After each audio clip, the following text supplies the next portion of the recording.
Hello and welcome, viewers, artists, and all alike, to Drawing Comics. I'm your host. I will be jumping into Drawing Comics in a few, but first I would like to share with you guys some old work. This is, since I am working off of the sketchbook, I'm not going to be showing a lot of the stuff, because some of this stuff is pretty bad. But other things I actually I kind of enjoy. This is an old sketchbook. I'm gonna say this is a 10-year old sketchbook. So I'm pretty sure this is something. I don't date stuff, which is another bad thing. Just want to record for my own sake. Just to say, okay, this is where you were 10 years ago, or this is where you were 5 years ago, or whatever, and just kind of gauge and see how much I've improved. But yeah, I'm actually satisfied with this one. Came out pretty decent. Figured I'd share that with you guys. And then this is another study. You guys might have found this familiar. And as I'm looking through this book, I'm starting to recognize why I actually skipped a lot of pages, because as you guys can see, let's like flip back here, pencil work, but it's showing on the other end. I'm really not cool with that. I mean, this paper is so thin, I guess, that it just, even pencils tend to bleed to the other side. So I could see why I actually didn't spend too much time on each page, or I skipped a lot of pages and kept a lot of them blank. But still, I could use this to like sketch around different figure drawings or whatever else, just to practice and have practice space. So I could have definitely done that, which I'm probably going to. I'm just going to fill it up. But this is a note to everybody out there. When you pick a sketchbook, pay attention to that. Not only is it important to pay attention to the type of paper it is, like if it has like, I think it like has acid on it. It's like, you'll see some that say acid-free paper. And that's an important one, because if you get one that has it, it gives this kind of like it gives it like almost like a film that when you draw on it with a pencil, like even a regular pencil, I'm not talking about like H1 or H2, the harder leads. Even a regular HB pencil tends to really kind of like skids on it, or it's like the paper is so smooth that it almost doesn't grab any of the graphite. And that's a really unpleasant experience. I don't know. For me personally, I thought it just didn't feel good at all. So when you guys go out there, and I highly encourage you guys to support your local art shop. If you got one that's nearby, or even if it's not too far away, go and buy from them. It's much better experience. You might come across somebody interesting. You might talk about some fun stuff relating to art, or just these different aspects, like tools and such, and get to know one another, that sort of thing. Strike up a conversation with a stranger in an art store. It's a great way to meet people, I think. Better than a bar. But yeah, going in there, it gives you an opportunity to actually feel the paper and see for yourself, what does it look like. I encourage you guys to maybe cheat a little bit, bring a pencil that you like using, and just try to like draw on that paper and see how you like it. Draw a little bit on that paper. And sometimes they have samples there too, like where you could draw and feel it out for yourself. I think it's really important. Maybe that acetate paper or acid paper or paper that has acid on it is useful for something else, for some other medium. It might be a great thing. But for me personally, for things like this, for sketching, this is also a Canson, but this Canson sketchbook was excellent because it was thick. It's not incredibly smooth, as I mentioned earlier, and it's not incredibly coarse. so your pencil isn't being grinded by the paper and your lines don't look jagged. That's another type that I don't like. So these two opposite extremes I'm not into. And that coarse paper may be great for watercolor. It could be really good for mediums that are more liquidy. But personally, I did not like really coarse paper or really fine, smooth, extremely smooth paper. It's unpleasant. This one, it's okay, but as I mentioned, what I really don't like about it is it's very thin. It's incredibly thin. This is another thing, another study, a little figure study that I did a while ago. And also, this was another figure study. This is a live drawing, beautiful model, beautiful lines, and I believe that was it. And there was another one too as well. So I was doing live drawing and trying to get as much detail as possible in a short period of time. It was like, 10-minute poses, 15-minute poses. So it was a challenge to do it, but lots of fun. So if you guys have that around, if you got any live drawing classes, highly encourage to take them. Support that as well. That creates a community of people to come together and get to know one another. Support each other as artists, local artists, because sure as hell no one else is going to want to do that for you. Especially people who aren't in the field. For them it's I think for a lot of people, they're either jealous of it and they don't want to support it, or they just find it to be useless because it's not serving them in any way. So it really, I think it comes to artists supporting artists and people who really like art to support these places. So if you got something around you that does have that, I encourage you guys to support them, be part of that. But what I will share this: the times that I did go to a lot of places, I found it to be a very stuffy environment. I think for a lot of people who are artists or whatever, everybody wants to be it.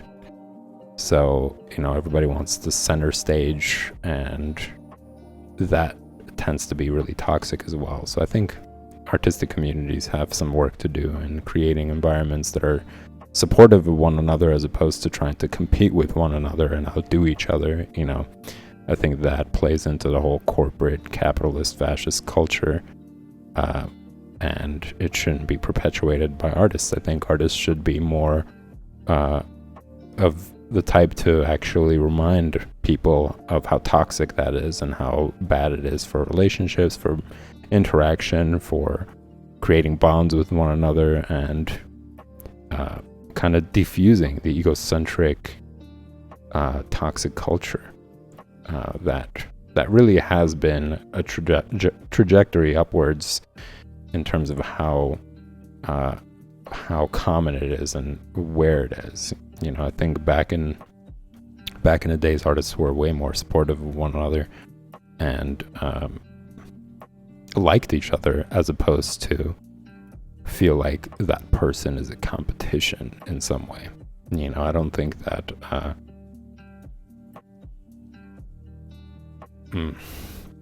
I'd say corporate and fascist culture was really had really seeped into the artistic community back then, as it has, I'd say, in the past 40 years, maybe even probably less than that, 30 years. I think like in the 80s it was still different. In the beginning of the 90s it was different, but up until like late 90s to 2000s, I think things got really toxic, and artists started to really view each other in this light of, well, I should be the one, I should be on top of X, Y, and Z. I'm better than this person, which really ruined things.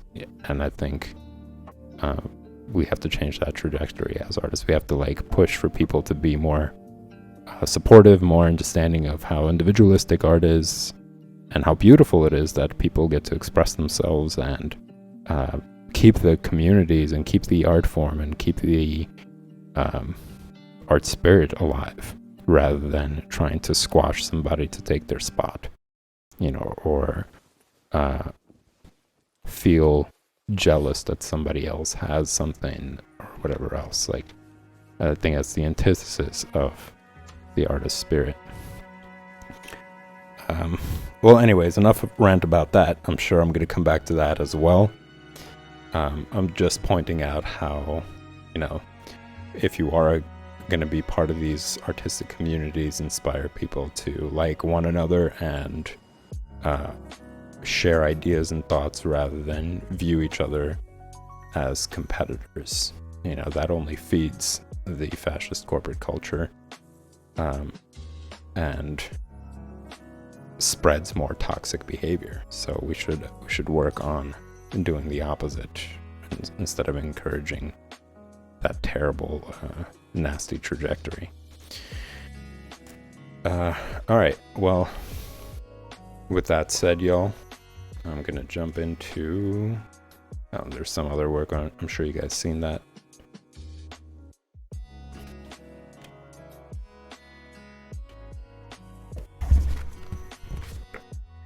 Starting a new panel here. Now I'm a little hesitant, to be honest, because, as I mentioned, this is thin paper, and if I'm going to be drawing comics on here, I'm surely going to be inking them, and then using India inks on top of it, so it's going to bleed through for sure. If you guys saw the pencils were bleeding through, but I'm going to experiment anyways. I'm going to draw one panel or however many panels on this page. And come Wednesday, I'll come back to this to see how well this paper holds. My guess is going to be that it's not going to be great, but benefit of the doubt.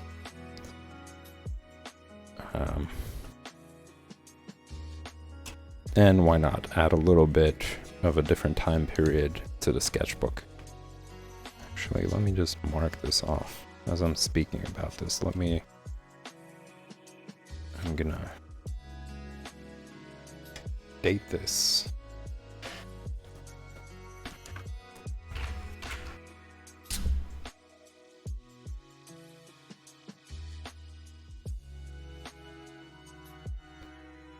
Nine 5/22.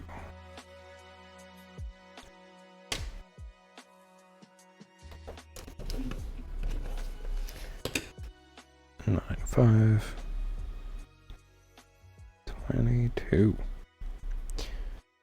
And I encourage you guys to do that with your work as well. As I mentioned, you can look back and say, okay, this is how far I've come over the years. This is how much I've progressed, etc., etc. Or you just might look at it and be like, I wonder what year I did this. Like I have when I was looking through these. But yeah, I'm almost positive this is like 10 years old. Maybe a little bit less than that. Maybe like 8 or 7.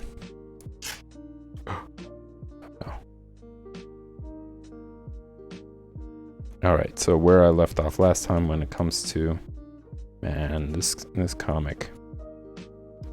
This is the downside of physical form of comics, is you have to be incredibly careful in order to preserve its longevity. Especially these kind, because this is like newspaper. And over a period of time, newspaper becomes very fragile and brittle. Alright, so yeah, where we left off, it was here. Conan has been taken down from the crucifixion on the dead tree in the middle of the desert. Thankfully to this gentleman right here, his friend who found him miraculously from a distance, saw him there, and they were able to bring him down. And now his other friend is talking to this wizard, asking him to revive Conan and bring him back to life.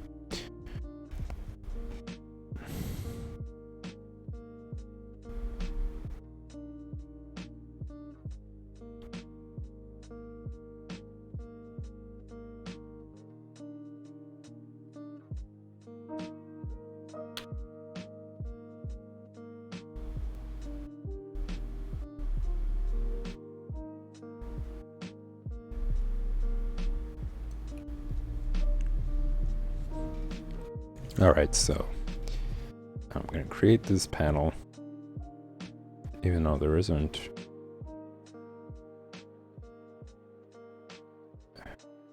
any.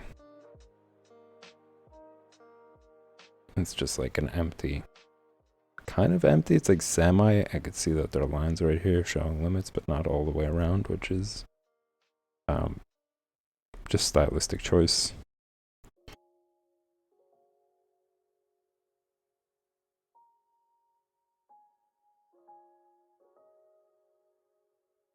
So really, I'm not planning to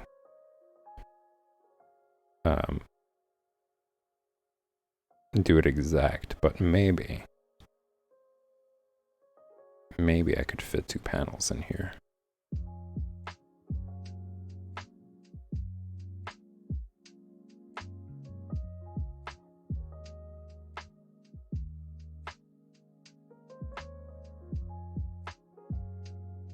So once again, just going over quickly, the benefit of drawing from comics is you get to study the process yourself, as if though you are creating the comic. So, for instance, in this example, what do? Do you draw out every single panel first, making sure that it fits on a page? Which my answer would be exactly that. That's the best route when you're putting a page together. Make sure that you kind of, well, first sketch out how you want the page to be, right? Like turn to a blank page, sketch out the layout of the panels, just lightly, even in a small area, just something small, just to give you an idea of like, okay, this page, the panels are going to be laid out like this. I'm going to have 2 across at the top, 3 across at the middle, and 2 across at the bottom, and then sketch out within them how you're going to fit things through, just to have a plan, kind of. You don't want to start out just creating a panel based on the size that you feel like is good for you at the moment, and then find out the rest of the panels or the story or the pages even fit on a page. Comic book pages usually have indicators. That's the ones that I use, the indicators of like, okay, this is where the new panel would start. So you could really create the guides, the panels out. And the way I like to do it is making sure that the entire page fits all the panels. So I first create the panels themselves, not necessarily having to ink them yet.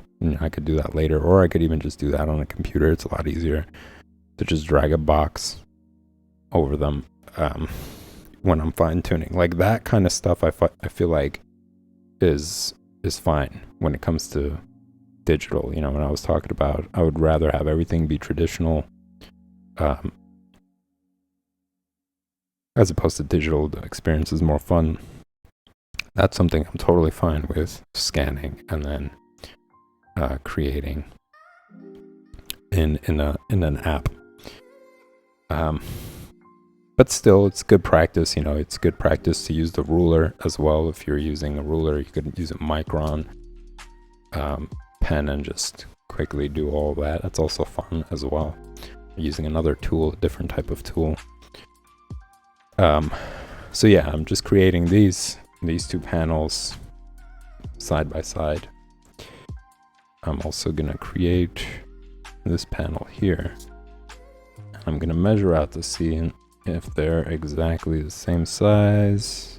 I'd say it's a little bit less. So the way I like to do it, and this is one of the benefits of having a clear plastic ruler, you could either do it this way, which you would have to switch your hand with, or you could do it this way, paying attention. See how I could see the line of the page, paying attention to how parallel it's lined up, like just judging the gap between where the page ends and where you're going to draw the line, making sure that it's the same here as well. And just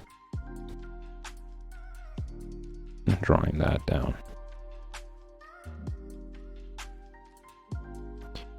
Some I'm gonna make it the same size as well.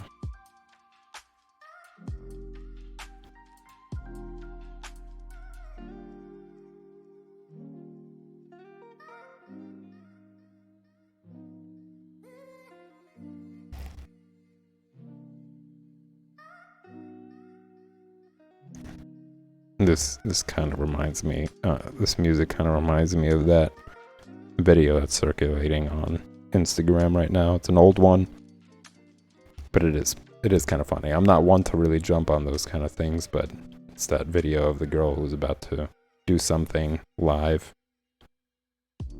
She sets up the camera and then she like hits the corner of her bed and makes this sound that you're hearing right now, that one. And now they're like making DJ mixes with her in the background yelping.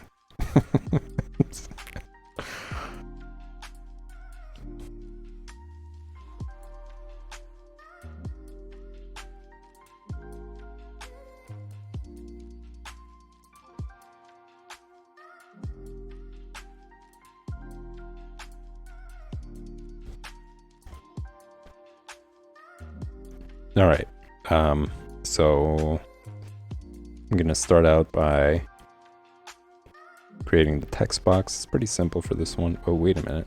What am I doing? It's not this one. Let's still be about there though. There's a text box at the top. Over here it is, it's a weird one.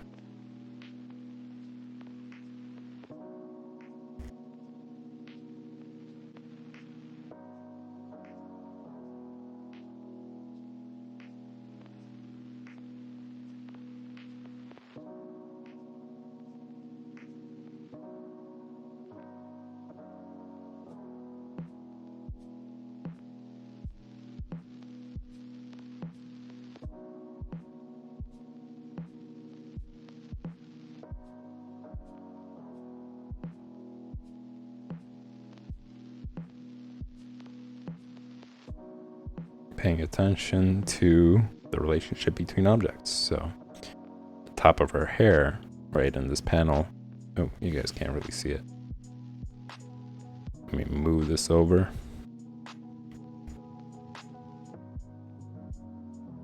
Yeah, so the top of her hair right here, it's about like right underneath his cheekbone.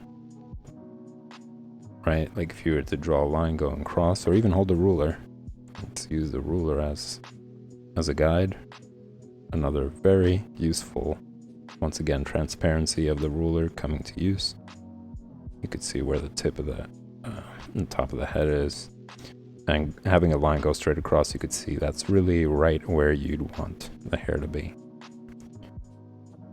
And it goes down to where the shoulder is, and then the shoulder pads here.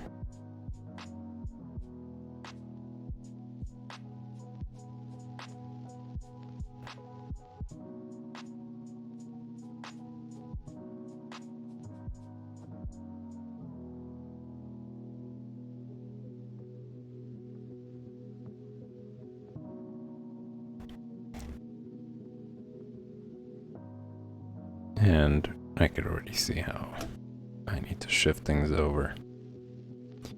He's too close. He is too close.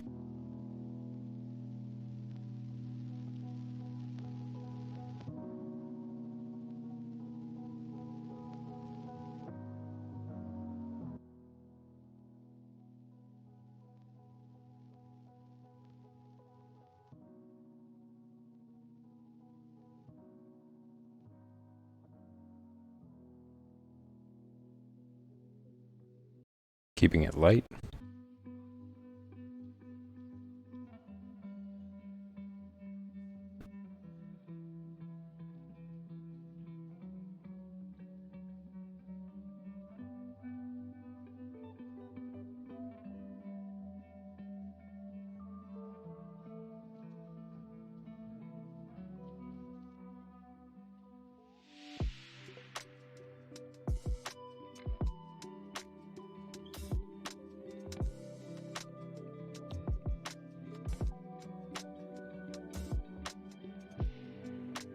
there is a Instagram account that I follow. It's called John Buscema's Art.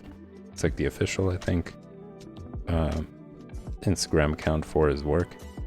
And recently, they made posts of John Buscema drawing. Like, I didn't think that was actually saved in any way, and I'm so happy about that I was actually able to see. At first, I thought it was somebody who was emulating his work. And then, you know, a couple of videos in, like a couple of posts in, they actually show his face, and it's an old video. Somebody actually recorded him drawing. And beautiful work, of course, absolutely. Very excited about that, and I was able to see the process. So he used a regular pencil. This is how great this guy was at drawing, like how much he enjoyed drawing. He didn't even use a mechanical pencil of any sort. It was just a regular pencil. Something like this. You know, and it was really short. I'm gonna say it was like about this big.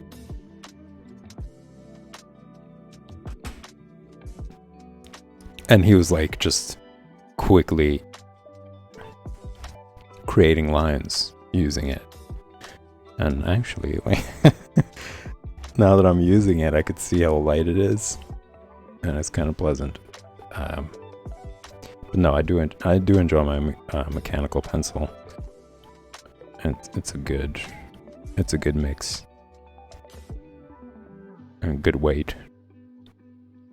But yeah, he was just using something like this, nothing fancy, right? This is a 2B. And he was able to sketch it out. Then he used a brush and just laid down beautiful lines. Every single line that he was making was so precise, and so skillful. And I was just really surprised to see. And funnily enough, he was kind of using, like when he was using the brush pen, he was holding it close to the tip.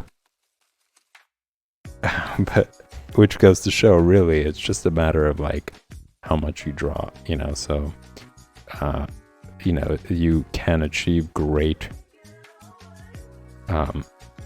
results even with that other technique. So if you're used to it, it's fine.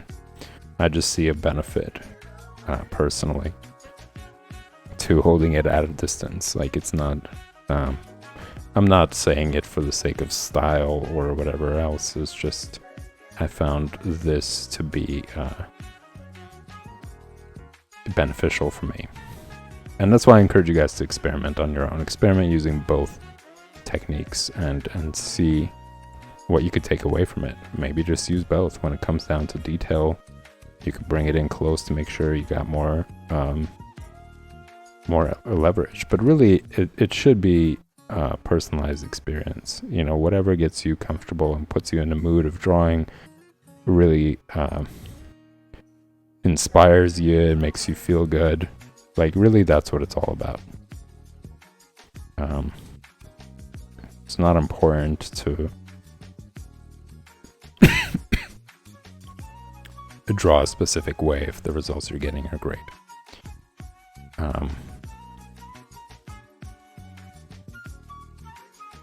But yeah, I really was super excited to see that, and hopefully they have more, you know, because it wasn't like, at the time it was unnecessary. It wasn't like they were you know, posting it on Instagram or whatever. They were probably just using it for videos or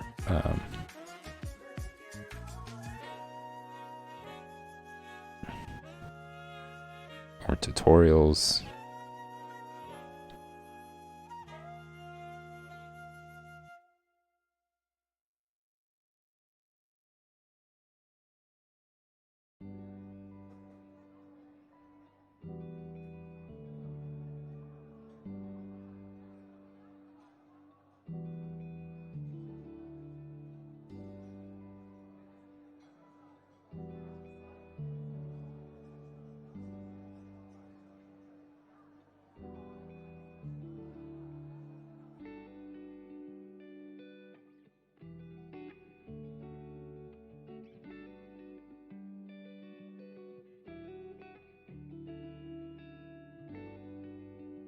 I will figure out how to record it and show you guys.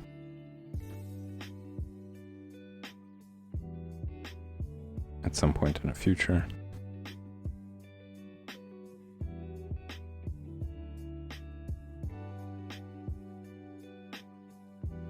Specifically for the stream. But of course, with credit to that account, so you guys can go check out all that beautiful work that they post. They post a lot of stuff on there. They post old drawings, they post sketches that haven't been, that don't circulate much. Or at least I don't think they do. I'm also going to be purchasing his book soon.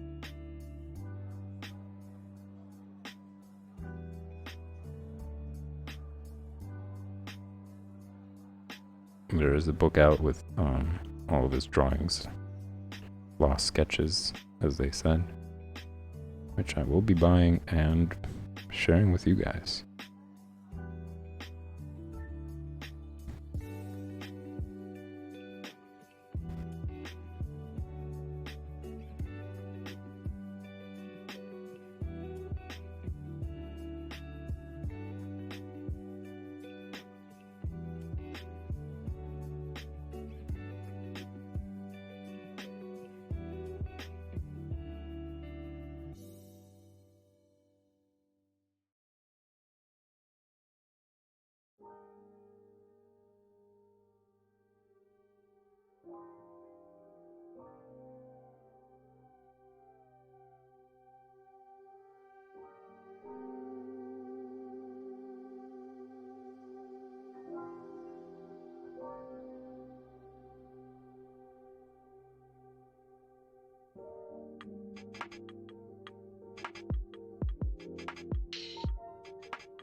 I also have been revisiting Spawn, the animated series. I've been going through Batman the animated series. Once again holds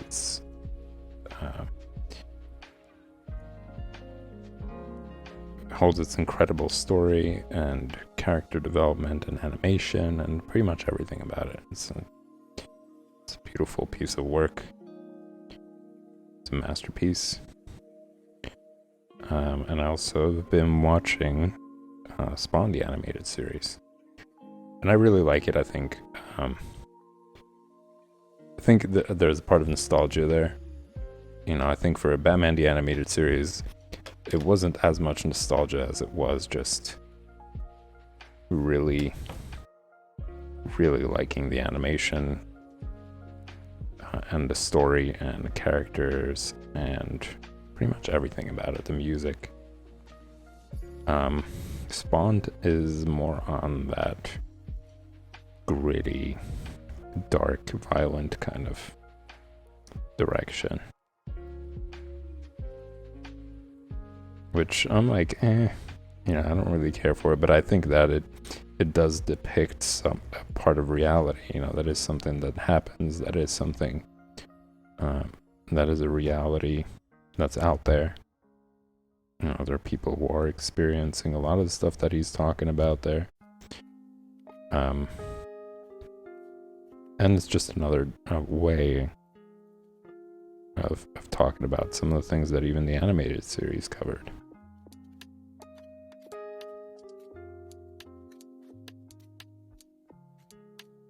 How he tells the story. It's also very unique. I like the introduction where you actually see Todd McFarlane just given like a brief kind of intro to each episode and talking about some things that are philosophical, which is what I like about it. And it's not just about violence and shoot everything and trying to appeal to that sort of crowd. It's just a very gritty, dark way talking about life and some of the tough choices that people make in certain parts of reality.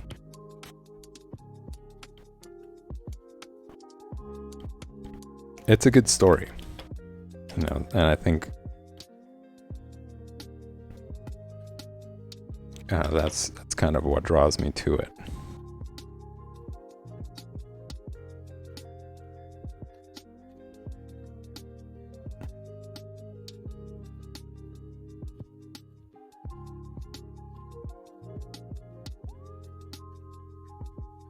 And it does kind of like highlight a part of time.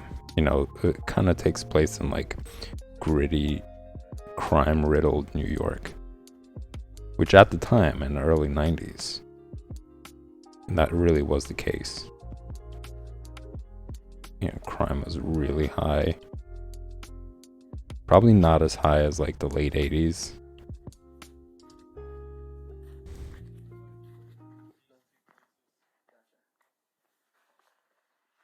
I want to say maybe even like the late 70s too. I think the late 70s are pretty bad.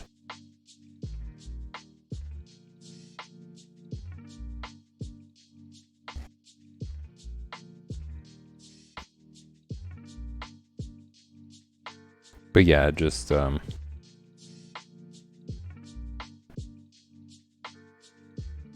highlight some interesting experiences and not for the faint of heart. I'll say that.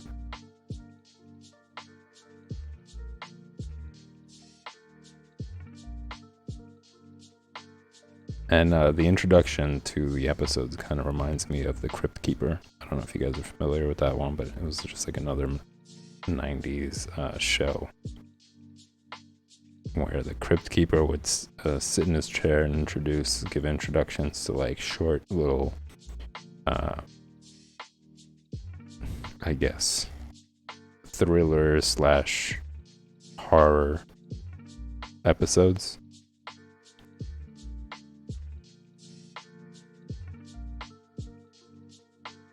That's also cool. So if you guys are looking for some fun shows, those two are pretty good. The Crypt Keeper and also Spawn, the animated series.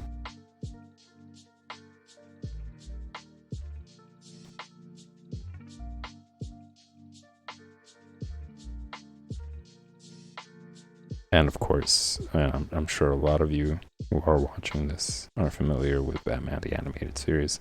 If you're not, don't waste any time. Go and watch that. I want to say the first 3 seasons were great.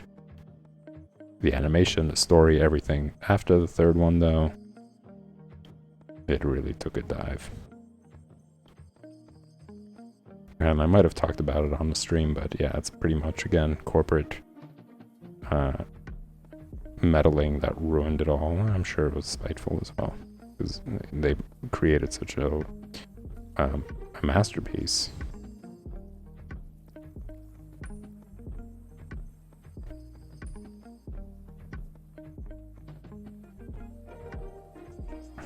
Gotta find a different word, not masterpiece, but I'm gonna have to do some digging.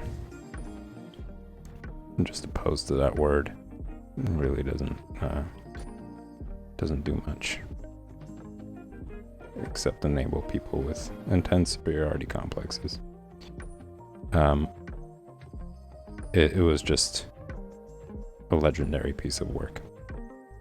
But what ended up happening was that they switched from Fox to WB, and the people in WB were like, we don't want more of the same. We want something new. You know, we gotta also make budget cuts. So try to make your animation shorter or whatever. So you have to like really simplify things. He made them look more cartoony, and they were saying how it's only for kids. So, you know, he has to cater to kids. So like switch his animation. The characters started to look even more cartoonish. Yeah, it's just that. A more toxic corporate garbage that ruined like an amazing piece of work.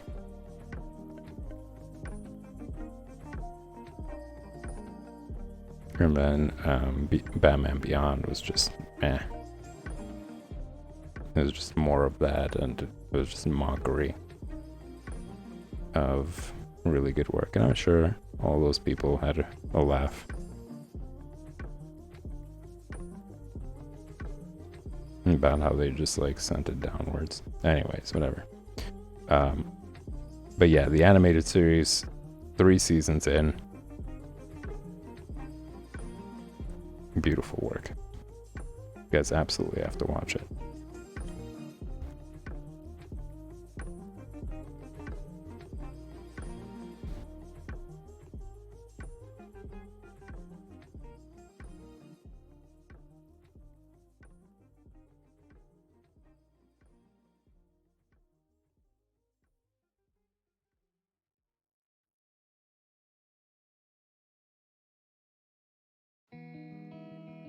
I was doing research. I was trying to find like who the artist was, because I was like, wait, the animated series was really good in the beginning for the first 3 seasons. So like, who was the artist for the other seasons?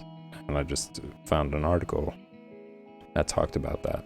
And I was talking about how they switched from from Fox to WB, and whoever was in charge at the time of that channel or that network was basically saying all those things. And Bruce Timm, who was the artist, made those adjustments.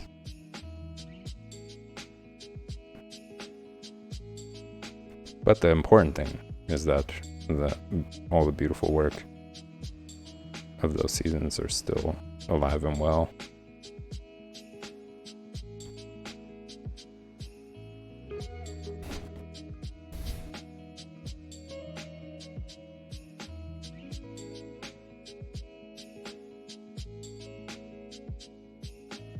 So if you haven't checked it out yet, absolutely do. It's on HBO. I'm sure it's on other streaming networks. I'm sure you could download it, find ways to download it. It's worth every minute, and they're pretty short. They're like 20 minutes each episodes. Same thing with Spawn. Well, that pretty much does it, y'all, for this stream. I'm going to call it a night. It was lots of fun, as always. I'm always happy to be streaming for you guys, talking about all this different stuff. If you guys got comments about any of this, including Batman the Animated Series, Spawn, what you thought of it, what you think of each of those series, each of those animations, share your thoughts. Share your opinion. Be glad to hear about it and seeing a different take or different interpretations, or what your favorite episodes were. I'm looking forward to hearing about that as well. I'll be back tomorrow, same time and same place, 8 p.m. Eastern Standard Time, right here at the Art Lounge Alley. So hit the subscribe button. You'll get a notification when I'm going live. That way you guys don't have to stick around or wonder, rather, when I'm going to be back. Hit the like button. They both help the stream grow, reach out to more audience, build a bigger community, connect you guys with one another, and grow this channel. All right, y'all. Thanks for tuning in. Have a good night, and I will see you tomorrow.